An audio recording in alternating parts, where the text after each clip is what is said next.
नमस्कार, आप सभी का एक बार फिर से बहुत बहुत स्वागत है। सो फ्रेंड्स, अगर आपकी डिलीवरी भी जल्दी में होने वाली है तो आपको ना कुछ चीज़ें पता होनी चाहिए ताकि डिलीवरी के लिए हॉस्पिटल जाने से पहले आप उन चीज़ों की तैयारी पहले ही कर लें, पहले ही समझ लें कि हॉस्पिटल में क्या क्या होने वाला है और आपको क्या क्या करना है, क्या नहीं करना है, ताकि आपको उस समय परेशानी ना हो। तो चलिए आज हम इसी के बारे में जानते हैं। बाकी अगर आप लोगों ने अभी तक हमारे चैनल को सब्सक्राइब नहीं किया तो कर लेना, वीडियो पसंद आएगा तो लाइक कर देना। तो चलिए अब जानते हैं। सो फ्रेंड्स देखो, सबसे पहले आपको पता होना चाहिए कि आपकी डिलीवरी कब होने वाली है। वैसे तो प्रेगनेंसी के 36 वीक के बाद आपकी डिलीवरी होती है और 40 वीक तक नॉर्मली हो जाती है। कुछ महिलाओं की 41 वीक में होती है और आपको इस समय डॉक्टर जल्दी जल्दी बुलाते हैं ताकि वो कंडीशन देख सके। तो इसलिए डॉक्टर जब बुलाते हैं आपको तुरंत जाना चाहिए ताकि आपको आपके बारे में और आपके बच्चे के बारे में सब कुछ पता रहे। अब देखो, डॉक्टर ने आपको एक डेट दे दिया होगा, ड्यू डेट, जिस दिन आपकी डिलीवरी हो जाएगी। तो क्या करना है कि अगर आपको लेबर पेन स्टार्ट हो गया है या फिर पानी की थैली फट गई है तो आपको उसके बाद हॉस्पिटल जाना है। हॉस्पिटल जाने के बाद क्या होता है वो हम बाद में जानेंगे, लेकिन उससे पहले जब आपको पता चल जाता है कि हाँ मेरी डिलीवरी किस दिन होने वाली है, आपको क्या करना है कि कुछ चीज़ें पहले ही रेडी कर लेना है। जैसे कि सारे डॉक्यूमेंट्स रेडी कर लीजिए, अपना डिलीवरी बैग रेडी कर लीजिए जिसमें कि आप अपने और अपने बच्चे की ज़रूरत का सामान लेके जाते हैं, बच्चों के क्लोथ्स, एक्सेसरीज वगैरह जो वहाँ पे चाहिए होता है। ठीक है, वो आप देख लीजिएगा, बहुत सारे वीडियो आपको मिल जाएंगे। आपकी जो भी ज़रूरत की चीज़ें हैं पहले ही रख लीजिए, है ना, ताकि आपको उस समय दिक्कत ना हो। और डिलीवरी के समय क्या होता है कि आपके ना गहने उतरवा दिए जाते हैं। अगर आपने नाखून पे कुछ लगा रखा है तो उसको रिमूव करने के लिए कहा जाता है। आपने मान लो कि कहीं धागा बांध रखा है पैरों में तो उसको भी हटाने के लिए कहा जाता है। और आपके जो प्राइवेट पार्ट के हेयर हैं, प्यूबिक हेयर है, उसको भी रिमूव करने के लिए कहा जाता है। अगर आप घर से करके जाएंगी तो बहुत अच्छी बात है, नहीं करके जाएंगी तो आपका हॉस्पिटल में हेयर रिमूव कर देंगे। तो देखो जी, अगर आपको पहले ही पता है टाइम है तो आप कर सकते हैं, नहीं पता है हॉस्पिटल जाएंगे तो वहाँ पे कर देंगे, कोई बड़ी बात नहीं। बहुत सा महिलाएं नहीं करके जा पाती हैं तो वहाँ पे कर देते हैं। और हाँ देखिए, अपने नाखून को भी काट लीजिएगा क्योंकि अगर आपके नाखून बड़े हैं तो आपको डांट पड़ सकती है। इसके अलावा पैसों का जुगाड़ पहले ही रख लीजिए कि भाई देखो डिलीवरी के लिए हॉस्पिटल जाएंगे तो पैसे चाहिए ही। अगर आपके पास कार्ड है तो बहुत अच्छी बात है, उससे हो जाएगा, लेकिन फिर भी आपको चाहिए होता है तो पहले ही पैसे का इंतजाम कर लीजिए, ये बहुत इंपॉर्टेंट है। इसके बाद देखो, मान लो कि आपको लिवर पेन आया या फिर आपके पानी की थैली फटी, आप हॉस्पिटल गई, तो देखो जी ऐसा नहीं होता कि आप हॉस्पिटल पहुंच जाएंगी तो आपकी डिलीवरी हो जाएगी। डिलीवरी से पहले वो कुछ चेकअप करते हैं। सबसे पहले आपका सर्वेक्स चेक किया जाता है, आपके वजाइना में फिंगर डाल के चेक किया जाता है कि आपका सर्वेक्स अभी कितना ओपन हुआ है। जब तक आपका सर्वेक्स यानी कि बच्चेदानी का मुंह 10 सेंटीमीटर नहीं खुल जाएगा तब तक आपको डिलीवरी रूम के अंदर लेके नहीं जाएंगे। तो वो देखते हैं, बार बार देखते हैं। अगर कम खुला हुआ है, मान लीजिए कि 4-5 सेंटीमीटर खुला हुआ है तो वेट करते हैं और बार बार नर्स आके चेक करती हैं कि आपका जो सर्वेक्स है अभी कितना खुल गया है।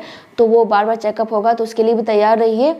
थोड़ा सा शर्म खत्म करना होता है। और देखो जी, बहुत समय के साथ ये होता है कि उनको लेबर पेन तो बहुत जोर से आता है लेकिन सर्वेक्स नहीं खुलता है, या फिर क्या होता है कि पानी की थैली फट गई है लेकिन लेबर पेन नहीं आ रहा है। तो ऐसे में कई बार डॉक्टर आपके मेडिसिन दे देते हैं, दर्द बढ़ाने की दवा दे देते हैं, वजाइना में जेल लगा देते हैं जिससे कि आपका सर्वेक्स खुलने लग जाए, आपका दर्द बढ़ने लग जाए। तो ये भी होता है और ये भी नॉर्मल है, ठीक है, ये भी आपके साथ होगा। तो यहाँ तक हो गया। इसके बाद क्या होता है कि जब आपको बेड मिल जाता है, क्योंकि जब तक सर्वेक्स नहीं खुलेगा तब तक आपको बेड पे लेटने के लिए कहा जाता है, एक रूम दे दिया जाता है। जैसे आपका व्यवस्था बनता है उस हिसाब से होता है, क्योंकि बहुत से लोग रूम ले लेते हैं। कुछ सरकारी हॉस्पिटल में जाते हैं तो वहाँ तो आपको पता है कि बहुत सारे लोग एक ही साथ एक ही जगह पर रहते हैं, तो वो कंडीशन के हिसाब से होता है, आपका कंडीशन कैसा है, हॉस्पिटल कैसा, जो भी चीज़ें हैं।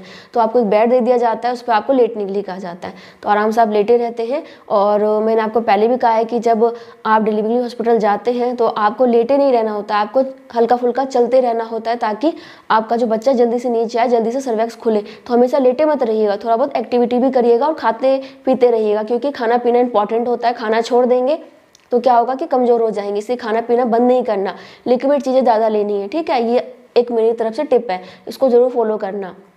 अब देखो क्या होगा, जब आपको बेड मिल जाएगा उसके बाद आपके चेकअप होंगे, बच्चे पर नज़र रखी जाएगी, बच्चे की दिल की धड़कन में नज़र रखी जाएगी, क्योंकि अगर बच्चे की दिल की धड़कन कम या ज़्यादा हो गया, बहुत ज़्यादा ऊपर नीचे हो रहा है तो नॉर्मल डिलीवरी नहीं होगी, क्योंकि बच्चे की दिल का धड़कन जो है सामान्य होना चाहिए, तभी नॉर्मल डिलीवरी होती है। बच्चा आपका बेचैन नहीं होना चाहिए, ना ही आपका बीपी हाई या लो होना चाहिए, ऐसे में भी नॉर्मल डिलीवरी नहीं होती है। तो आपको भी कूल डाउन रहना है ताकि आपका जो बीपी है वो लो या फिर हाई ना रहे, ये भी बार बार चेक किया जाता है। कि आपका और आपके बच्चे की स्थिति कैसी है। इसके अलावा ज़्यादातर हॉस्पिटल में ना आपको एनीमा दिया जाता है। एनीमा देने से क्या फ़ायदा होता है कि इससे आपका पेट बहुत ही अच्छे से क्लीन हो जाता है और आराम से डिलीवरी होती है, क्योंकि बहुत सा महिलाओं को ना डिलीवरी के समय पोटी और सुसु बाहर निकल जाती है। इस वजह से पहले ही एनीमा दिया जाता है ताकि डिलीवरी के समय पोटी बाहर ना निकले। तो पेट को क्लीन करने के लिए दिया जाता है। अगर दे रहे हैं तो अच्छी बात है, नहीं दे रहे हैं तो क्या होता है कि डिलीवरी से पहले जब आपको डिलीवरी रूम के अंदर लेके जाते हैं ना, तो उससे पहले आपको ये कहा जाता है कि आप पोटी और सुसु पास कर लीजिए नीचे बैठ के, जैसे कि उघडू अवस्था में बैठते हैं ना इंडियन स्टाइल टॉयलेट में, ऐसे ही आपको बैठने के लिए कहा जाता है। आपको कहा जाता है कि पूरा जोर लगा के पोटी और सुसु बाहर निकाल लो जो भी है, तो उसमें आपकी हेल्प कराई जाती है। तो एक वो होता है ताकि आपका पेट अच्छे से क्लीन हो सके और डिलीवरी आराम से हो सके, और डिलीवरी के समय पोटी या फिर सुसु ना निकले। तब भी निकल जाता है, कोई बड़ी बात नहीं है, बहुत ही नॉर्मल है और आपके लिए नई बात होगी, लेकिन जो वहाँ पे डिलीवरी कर रहे हैं, नर्स हैं, डॉक्टर हैं, उनको पता रहता है, ये सब होता रहता है, लेकिन एनीमा की वजह से होता नहीं है। ठीक है, ये सारी चीज़ें होती हैं जब तक कि आप डिलीवरी रूम के अंदर नहीं जाती हैं, यानी कि जब तक कि आपका सर्वैक्स 10 सेंटीमीटर नहीं खुल जाता है। जैसे ही आपका सर्वैक्स 10 सेंटीमीटर खुला, आपको डिलीवरी रूम के अंदर ले जाते हैं। वहाँ पर एक बेड होता है छोटा सा, उस पर आपको लिटाया जाता है। देखो जी, कई बार बेड में थोड़ा सा अंतर हो सकता है। मोस्टली क्या होता है कि छोटा सा बेड होता है, वो फोल्ड भी हो जाता है, और क्या होता है कि बेड के दोनों किनारे ना 2 स्टैंड लगे हुए होते हैं जिसमें कि आपके पैर को फंसाया जाता है ताकि आराम से डिलीवरी हो सके। तो वो अलग अलग हॉस्पिटल में अलग अलग होता है, मोस्टली इस टाइप के ही बेड होते हैं। तो उस पर आपको लिटाया जाता है और आपको डॉक्टर कहती है कि जब भी आपको दर्द आता है, ये बात भी आपको पता होगा कि डिलीवरी का जो दर्द होता है ना, लेबर पेन, वो लगातार नहीं होता, रुक रुक के होता है। अभी होगा, थोड़ी देर बंद हो जाएगा, फिर आपको होगा। जब आपका सर्वैक्स 10 सेंटीमीटर खुल जाता है ना, तब आपको हर 5-5 मिनट के अंतराल पर दर्द आता है, जो कि 60 सेकंड से लेकर 90 सेकंड तक रह सकता है। बहुत ज़ोरदार दर्द होता है, इसमें आपका बच्चा नीचे की तरफ आता है, तो इस वजह से दर्द होता है। तो आपको जब भी दर्द होता है, आपको क्या करना है कि नीचे की तरफ जोर लगाना है, बच्चे को बाहर लाने के लिए पुश करना होगा। ये आपको डॉक्टर बता देती है, मैं ये बता रही हूँ। जब भी दर्द हो तब आप जोर लगाइए, दर्द नहीं है रिलैक्स हो जाइए, आराम कीजिए। अब देखो डिलीवरी कितनी देर में हो जाएगी, कितनी बार आपको जोर लगाना पड़ेगा, पुश करना पड़ेगा, तो ये अलग अलग महिलाओं में अलग अलग होता है। अगर आपकी पहली प्रेगनेंसी है तो थोड़ा ज़्यादा समय लगेगा, सेकेंड है तो कम लगेगा। बाकी आपका शरीर कितना लचीला है, आपके अंदर कितना आत्मविश्वास है, वो होता है ना आत्मबल, क्योंकि बहुत सा महिलाएं घबरा जाती हैं तो वो थोड़ा सा डर डर के करती हैं, बहुत सा लगता है नहीं मैं कर लूँगी, वो जल्दी कर लेती हैं। तो ये अलग अलग महिलाओं में अलग अलग होता है, बॉडी पे डिपेंड करता है, किसी का शरीर बहुत ताकतवर होता है, किसी का कमज़ोर होता है। तो जी ये उस टाइम पता चलेगा, पहले नहीं पता चलेगा कि कितने देर में हो जाएगा, लेकिन आधे से 1 घंटे के अंदर हो जाएगा। ठीक है, आधे घंटे के अंदर ही हो जाता है। अब देखो आपको जोर कैसे लगाना है, कैसे पुश करना है, ये आपको डॉक्टर बताती है, लेकिन मैं फिर भी बता देती हूँ।